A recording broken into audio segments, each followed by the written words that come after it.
constitutional amendments were violated. The fifth, because he didn't have due process exhausted at... Howard Cosell, uno de los locutores deportivos más emblemáticos y controvertidos de la historia. Conocido por su voz inconfundible y sus opiniones audaces, Cosell fue un referente en el mundo del periodismo deportivo.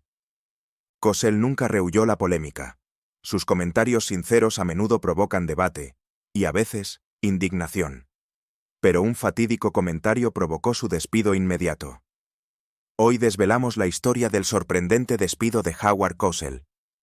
Antes de sumergirnos en el explosivo momento, repasemos la increíble carrera de Cosell, sus primeros años y sus logros profesionales.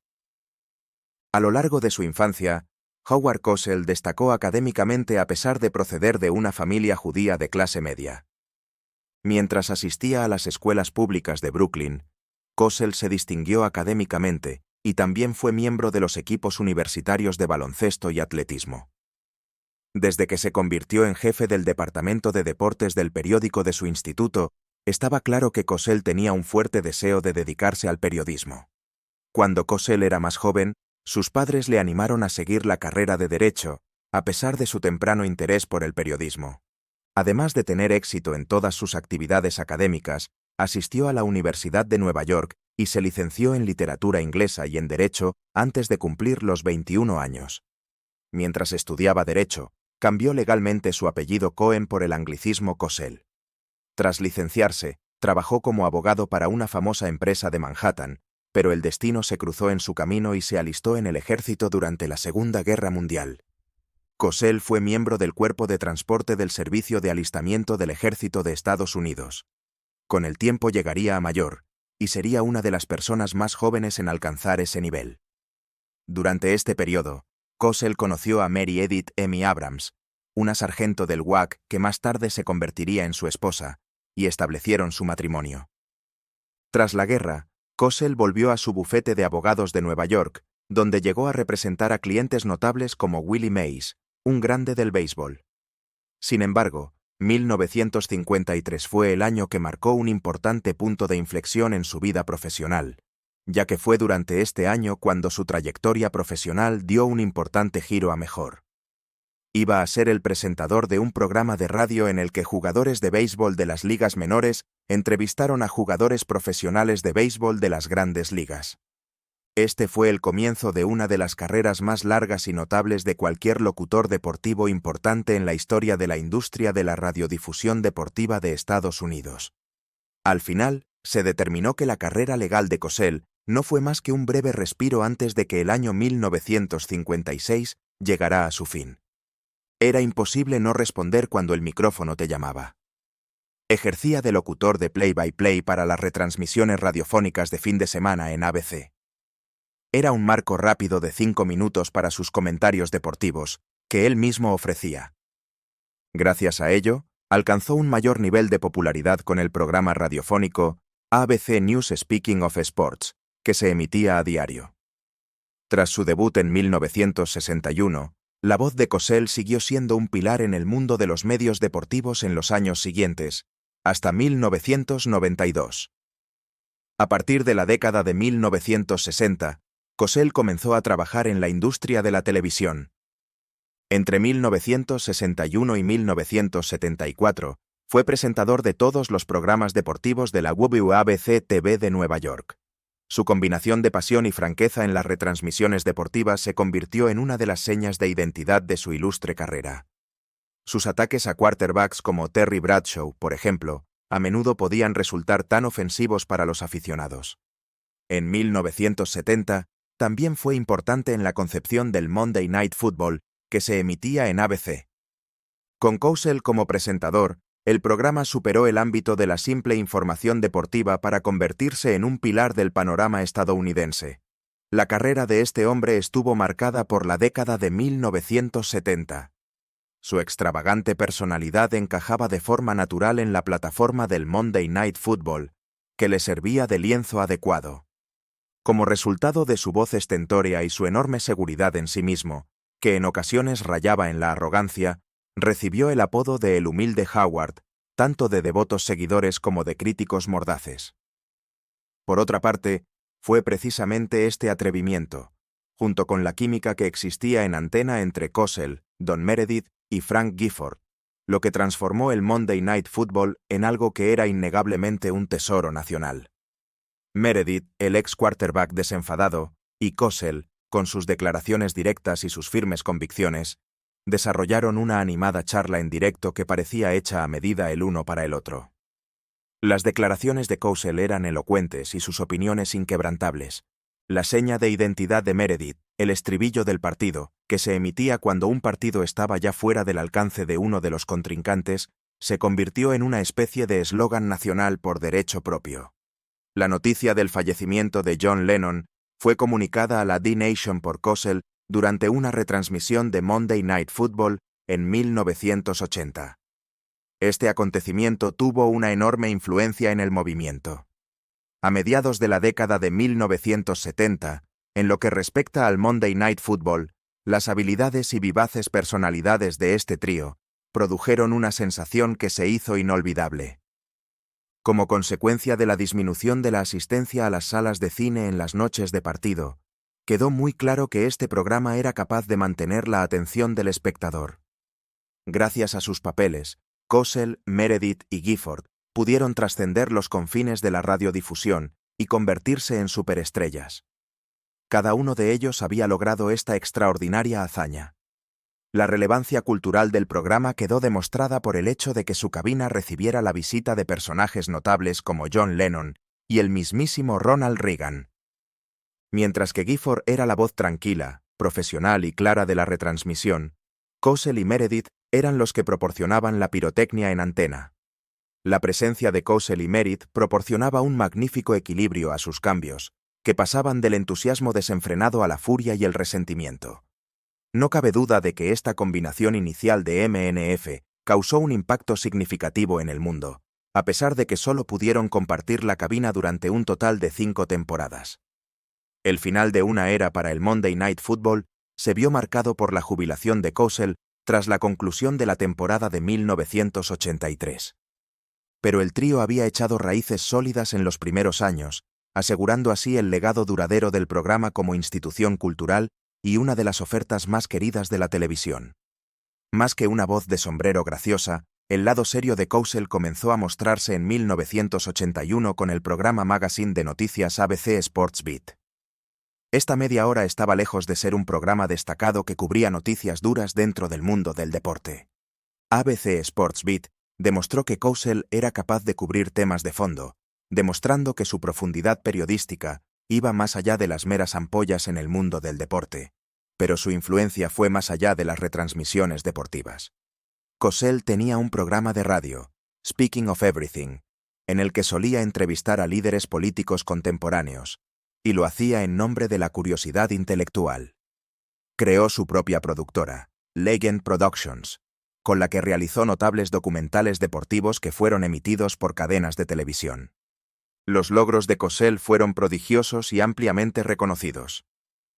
En 1993, TV Guide le nombró el mejor presentador deportivo de todos los tiempos en reconocimiento a su perdurable influencia.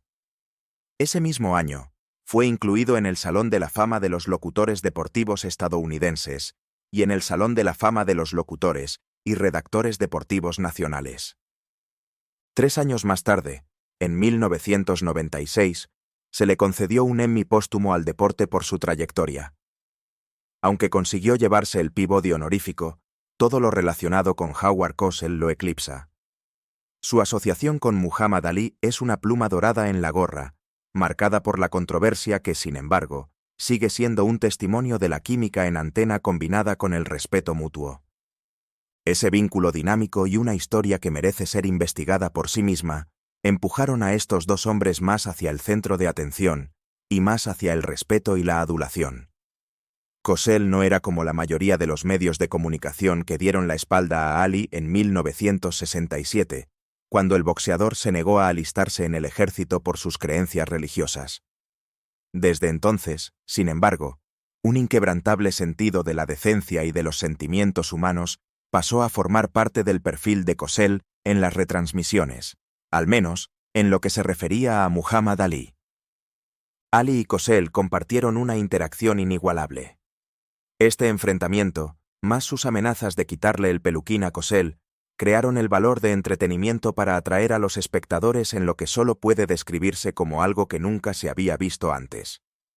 Como observó acertadamente el productor Dennis Lewin, sentían un auténtico respeto por su talento mutuo y por lo que podían hacer el uno por el otro. La participación de Cosell en ABC Sports, que retransmitía muchos de los combates de Ali, dio al boxeador una exposición sin precedentes, tanto por sus opiniones como por su carismática personalidad. A cambio, la existencia de Ali, una personalidad en sí mismo, hizo más por los esfuerzos de Cosell que el mero hecho de ser el centro de atención.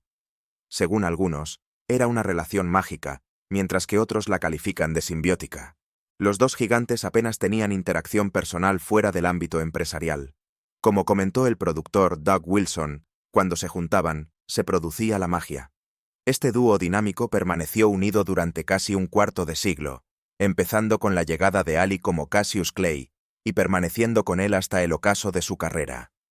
Pero el acoplamiento de alto nivel abrió otro mundo a la hostilidad feroz, y el torrente que surgió contra los dos se hizo más claro.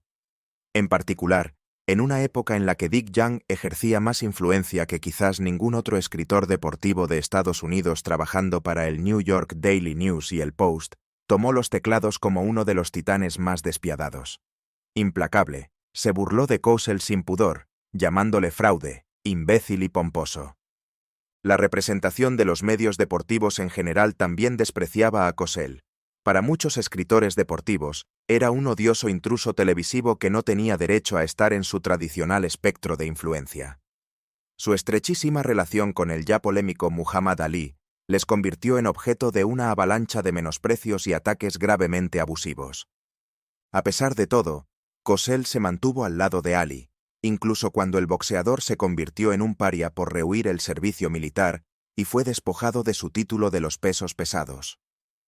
La continua defensa de Ali por parte de Cosell, junto con el hecho de que permitiera al aislado boxeador expresar sus quejas, cimentó su amistad.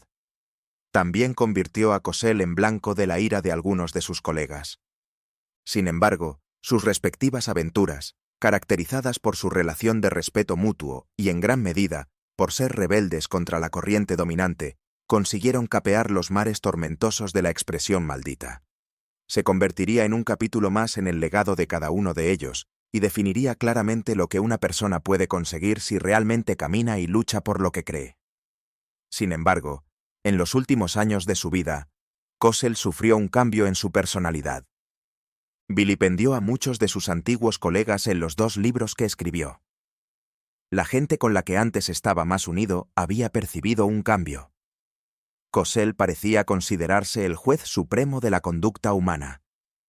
Su biógrafo, Mark Grabowski, por su parte, escribió sobre un cambio en el interior de Cosell, que empezó a dudar de ser el juez supremo del comportamiento humano.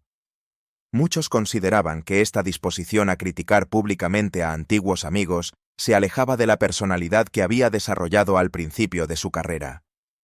Los años de Cosell en televisión estuvieron marcados por las polémicas. Esto sirve para mostrar su gusto por las retransmisiones deportivas. Este aspecto de su pronta indagación por atuendos más sensibles hizo difícil que pasaran desapercibidas para todo el mundo tales contradicciones, muy frecuentes hoy en día en la sociedad estadounidense.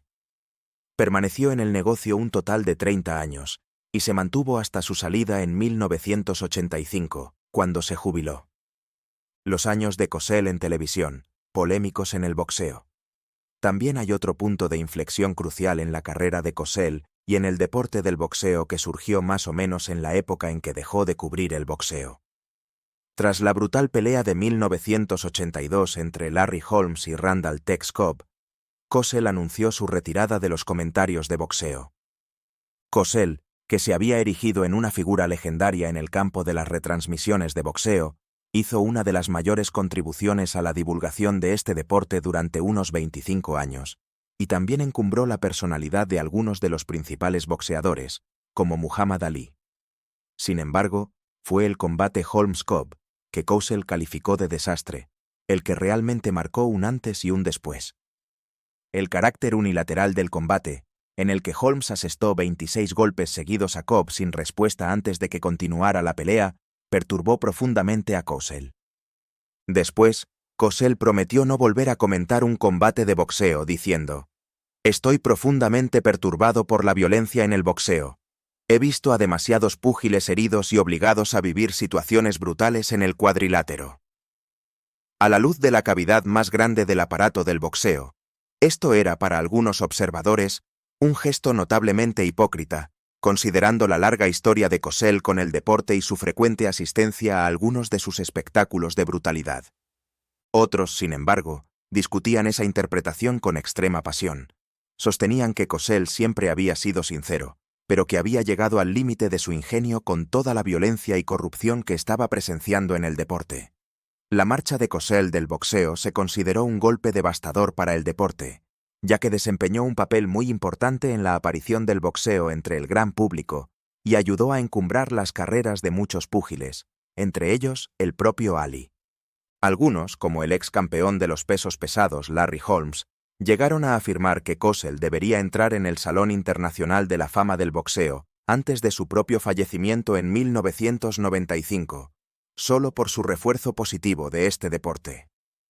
La decisión de Howard Cosell de retirarse de comentarista de boxeo tras el combate Larry Holmes-Randall Tex Cobb de 1982 tuvo múltiples facetas, entre ellas el debate y, podría decirse, su posterior huella tanto en su carrera como en el deporte en general.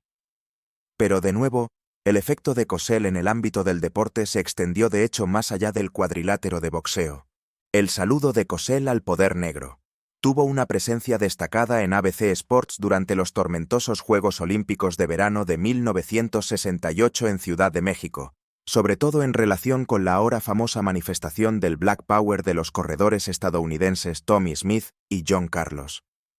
El día del triunfo, el 16 de octubre de 1968, Smith estaba en la plataforma más alta tras haber ganado los 200 metros, y Carlos ocupaba la tercera posición. Mientras sonaba el himno nacional de Estados Unidos, ambos hombres levantaron los puños enguantados de negro en un desafiante acto de rebeldía y solidaridad, grabando para siempre la imagen en la historia olímpica. Todo lo que llevaban tenía un peso simbólico, hasta los calcetines negros y el pañuelo negro que llevaba Smith, que representaban el distorsionado orgullo negro y la cruda verdad real de que muchos afroamericanos vivían sumidos en la miseria. Al darse cuenta de la importancia de esta ocasión, Cosell intentó acercarse a Smith justo después de la ceremonia para entrevistarlo y darle la plataforma para verbalizar el mensaje que había detrás de las acciones, proporcionándole la actuación que significaba la unidad negra. Habló al público de lo que significaba la actuación para la América Negra mientras llevaba un pañuelo al cuello y no llevaba zapatos, para indicar que la América Negra estaba en una situación económica difícil. Habiendo dado voz a Smith, Cosell se sintió seguro sabiendo que el significado más profundo de la protesta estaba claro para la nación espectadora. Sin embargo, el Comité Olímpico de Estados Unidos no lo consideró correcto y reaccionó tan rápida como severamente. Al día siguiente, el Comité Olímpico de Estados Unidos expulsó tanto a Smith como a Carlos de los Juegos por la declaración política que habían hecho. Cosell no contó la historia tan fácilmente. Abordó el tema una vez más durante el noticiario realizado por la ABC y se fijó en las respuestas de otros atletas dentro de la Villa Olímpica. Aunque hombres como Jesse Owens y Lee Evans no hicieron ningún comentario, finalmente habló con la esposa de Carlos Kim. En esencia, este compromiso con la profundidad de la cobertura no se alineó de la misma manera con la CBS y la NBC, las otras dos grandes cadenas, que solo dedicaron una superficial atención a la historia sobre la expulsión de Smith y Carlos. Por el contrario, ABC le dedicó cerca de 5 minutos, llamando la atención sobre el enfoque que otras emisoras adoptaron a este respecto. Podría enfocarse con Cosell a la cabeza, abriendo cierto espacio también para el encuadre, algo por un lado, y por otro, dando cabida a la voz de un atleta, algo realmente diferente. La protesta Smith-Carlos generó una enorme polémica, tachada casi uniformemente de antipatriótica. Por su disposición a proporcionar a los atletas una plataforma y a aclarar las razones de sus acciones, la actuación de Cosell se entendió de dos formas, como solidaria y como incendiaria. Su reportaje sin concesiones de la Olimpiada de 1968 fue un paso definitivo al otro lado. Ya no era solo un juego, se convirtió en un locutor que se enfrentaba a los problemas sociales que se estaban gestando bajo la superficie, incluso si eso significaba hacer retroceder una ola de ira de la opinión popular. Su estilo característico y su voz atronadora no se limitaban a retransmitir las jugadas, sino que marcaban el comienzo de una nueva era de análisis deportivo, una nueva era de intelecto y pensamiento crítico, muy alejada de aquellos días de culto al héroe. Aquella protesta fue un momento decisivo, y Cosell la llevó a cabo con su habitual franqueza, ya que no fue él quien se apartó de la polémica en busca de una mayor comprensión. Cosell Racial Slur Allegations. Pero esta disposición a cuestionar el relato tranquilizador, a su vez, acabaría por morderle. Uno de los casos más notorios fue cuando se refirió a un jugador negro, Alvin Garrett, como ese pequeño mono, durante un partido de Monday Night Football en 1983.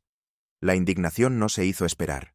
Cosell fue un gigante de la radiodifusión durante décadas, y su reiterada defensa se limitó a que ya había utilizado el término anteriormente para describir a cualquier jugador pequeño y ágil, independientemente de su raza. Pero en el contexto de las tensiones raciales, su explicación resultó completamente hueca. El daño estaba hecho. Lejos de la cobertura amistosa de Smith y Carlos, este incidente reveló plenamente la naturaleza frente al legado de Cosell, en el que podía ser un defensor de la justicia social al tiempo que mostraba una sensibilidad extrema ante el poder del lenguaje y los estereotipos raciales. El comentario creó un revuelo inmediato en el programa. La centralita de la ABC se llenó de llamadas telefónicas de telespectadores que acusaban a Cosell de haber hecho un comentario racista. Cosell negó en un principio haberlo hecho, pero cuando se le reprodujo en una grabación, se vio obligado a reconocer que había hecho la declaración. Luego intentó justificar sus comentarios afirmando que ya había utilizado ese mismo término para referirse a jugadores blancos en el pasado, y que no pretendía ser un insulto racial. Por muy maltrechas que le dejaran esas disculpas, muy pocos quedaron impresionados con la explicación de Cosell, y aún más no se sintieron apaciguados por el apoyo que recibió de gente como Muhammad Ali. De hecho, para muchos, el incidente reforzó la imagen de Cosell como insensible y totalmente despistado en cuestiones raciales. También se consideró un lapsus muy hipócrita, dado el largo historial de Cosell como defensor de los atletas y las causas de los derechos civiles. Las demás reacciones al comentario del monito se han convertido en parte integrante de la historia de la radiodifusión. La reacción fue tan decisiva que muchos consideraron que era el principio del fin de Cosell. Fue retirado rápidamente de la retransmisión de fútbol de los lunes por la noche y nunca volvió a recuperar su estatus anterior. Hay quien dice que en realidad no fue un comentario racista ni típico de Cosell. Para ser justos con la situación, iba a llevar una M escarlata durante el resto de su carrera ante el público, y el comentario del monito fue simplemente uno de los momentos más polémicos y descriptivos de su ilustre carrera. Garrett, sin embargo, nunca sintió que el comentario necesitara su perdón. Me gustaba Howard Cosell, y no sentí que fuera una declaración denigrante. Garrett continuó diciendo que, si había un punto negativo en su carrera, era ese, refiriéndose a la controversia sobre el comentario de Cosell.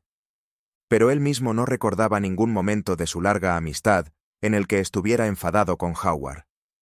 Por el contrario, dijo Garrett, si acaso apoyó a Cosell después de que la polémica le estallara en la cabeza. Se ha informado de que Garrett no conocía el significado racial del comentario de Cosell. Y sin embargo, una vez que comenzó el alboroto, Garrett no ocultó sus hechos. Cosell le visitó más tarde. Garrett insiste en que le dijo a Cosell entonces, como dice ahora, que el comentario no le molestó. Yo, Alvin Garrett, creo que Howard Cosell es estupendo, y no me opuse ni me opongo a nada de lo que dijo sobre mí en la emisión de anoche. De hecho, me alegro de que me haya elegido para una atención tan favorable. ¿Quién es Alvin Garrett? El jugador que protagonizó este incidente, Alvin Garrett, nació el 1 de octubre de 1956 en Mineral Wells, Texas. Antes de su carrera en la NFL, fue jugador de fútbol universitario en la Angelo State University. Mientras estuvo en Angelo State, fue un receptor estrella del equipo. Fue el principal receptor del equipo durante las temporadas de 1977 y 1978. En 1978, el equipo de Angelo State fue 14-0 y ganó el Campeonato Nacional de Fútbol de la Naya, el mejor recuerdo como jugador de fútbol, dijo Garrett. A lo largo de sus 2 temporadas universitarias, Garrett obtuvo unas estadísticas impresionantes. 40 recepciones para 839 yardas y 6 touchdowns. Su buen rendimiento en la pequeña universidad le ayudará a ganarse la oportunidad de hacer carrera en la Liga Nacional de Fútbol Americano. En 1979, los San Diego Chargers seleccionaron a Garrett en la 9ª ronda del draft de la Liga Nacional de Fútbol. Esto ocurrió después de que Garrett tuviera una distinguida carrera universitaria. Esto le prepararía para una carrera en el fútbol profesional como receptor, durante la cual jugaría un total de 5 temporadas en la National Football League, 4 de las cuales las pasó con los Washington Redskins y una con los New York Giants. Se convirtió en un miembro indispensable de la plantilla de los Redskins que ganó la Super Bowl en 1982, a pesar de que sus 2 récords de por vida son relativamente inferiores a la media. Tuvo su mejor temporada en la liga profesional en 1983, cuando terminó su carrera con los Washington Redskins y atrapó 25 recepciones para 332 yardas y una anotación.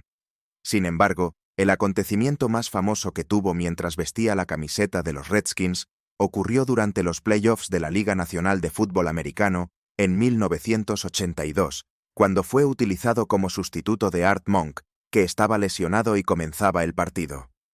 A pesar de que solo atrapó un pase durante la temporada regular, Garrett atrapó 13 pases para un total de 231 yardas y 4 touchdowns durante los 3 partidos de postemporada. Garrett también manejó un reverso, que tomó para 44 yardas en el tercer cuarto, estableciendo un gol de campo en el proceso. Esto fue a pesar de que tuvo un pésimo día recibiendo contra los Miami Dolphins, con 2 recepciones para 13 yardas y otro touchdown en la Super Bowl 17. La carrera fue la más larga jamás experimentada por un receptor en la historia de la Super Bowl. La carrera de Garrett en la Liga Nacional de Fútbol llegó a su fin con 32 recepciones, 412 yardas y 2 anotaciones. Además, participó en 55 partidos y registró 43 devoluciones de puntos para 334 yardas y 50 devoluciones de kickoff para 1013 yardas durante su estancia en los equipos especiales. A pesar de que las estadísticas de su carrera fueron, por decirlo suavemente, poco destacables, es indiscutible que no pueden negar o incluso minimizar el impacto que tuvo en el equipo de los Washington Redskins que ganó la Super Bowl en 1982.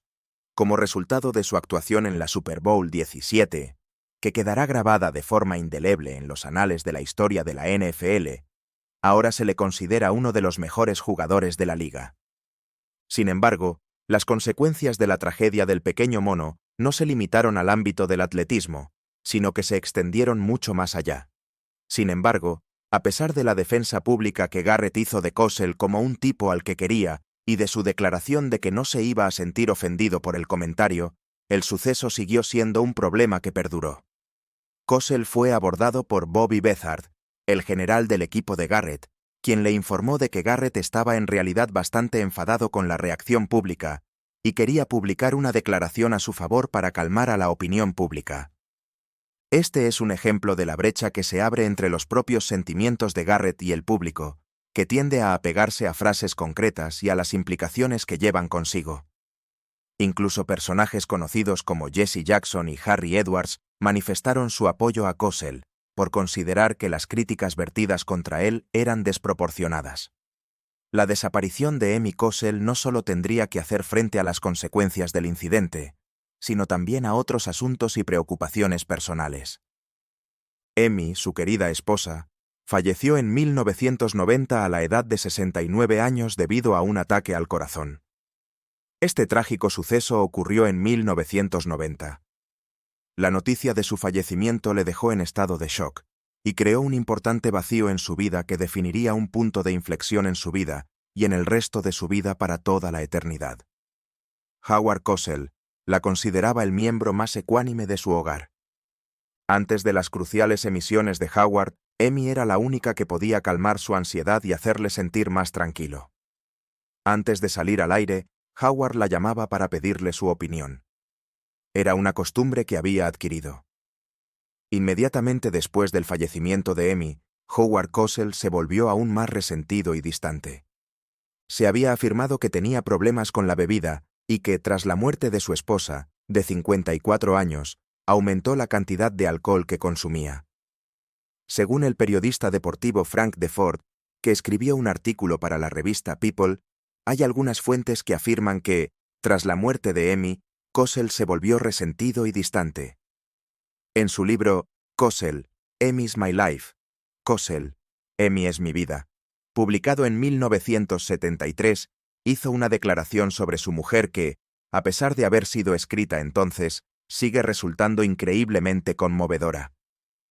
Si no la tengo, me quedaré corto.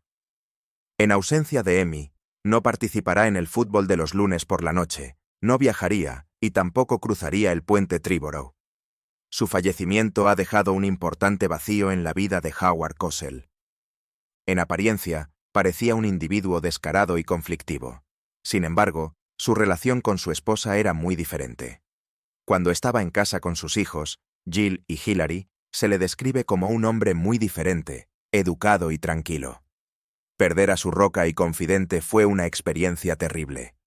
A pesar de que Howard Cosell siguió trabajando varios años más tras el fallecimiento de Emmy, su espíritu parecía deteriorarse. La disolución de su matrimonio, que había sido la base de su existencia, le hizo sentirse desorientado y perdido. El prematuro fallecimiento de Emmy Cosell, que murió a los 69 años como consecuencia de un infarto, arrojó sin duda una larga sombra sobre la vida y la carrera de su marido, hoy famoso. La muerte de Howard Cosell fue un acontecimiento trágico.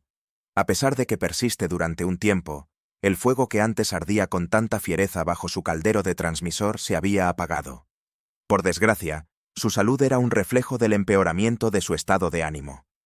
Una serie de derrames cerebrales se turnaron para atacar el cuerpo del hombre, lo que provocó un importante debilitamiento de su corazón y le llevó finalmente a recluirse en su apartamento de Manhattan. La operación de cáncer a la que fue sometido en 1991 y que soportó con valentía afectó aún más a su salud mental y física.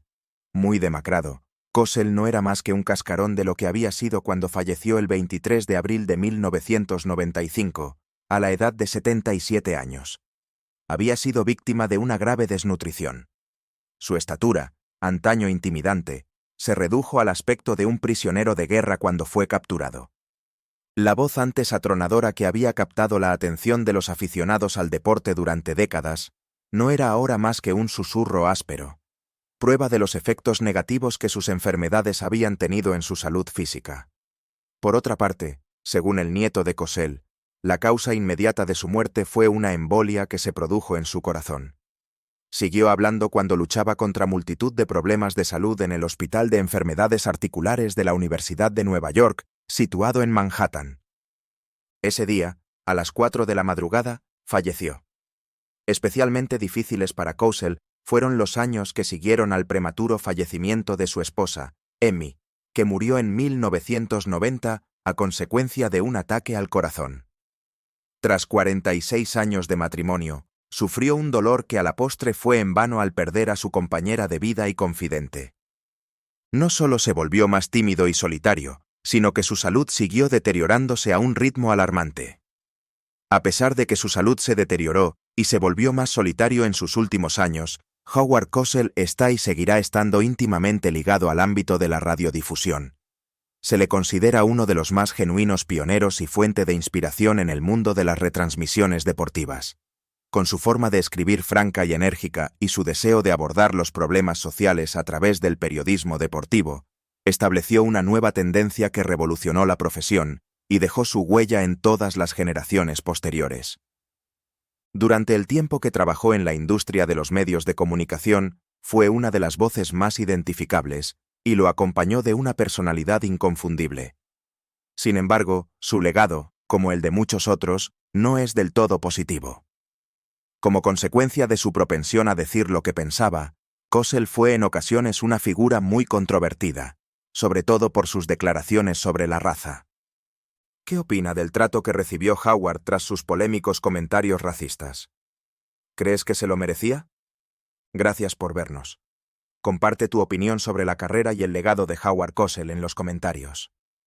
No olvides darle a me gusta, compartir y suscribirte para conocer más historias reveladoras del mundo del deporte. Hasta la próxima, mantén la curiosidad y sigue explorando.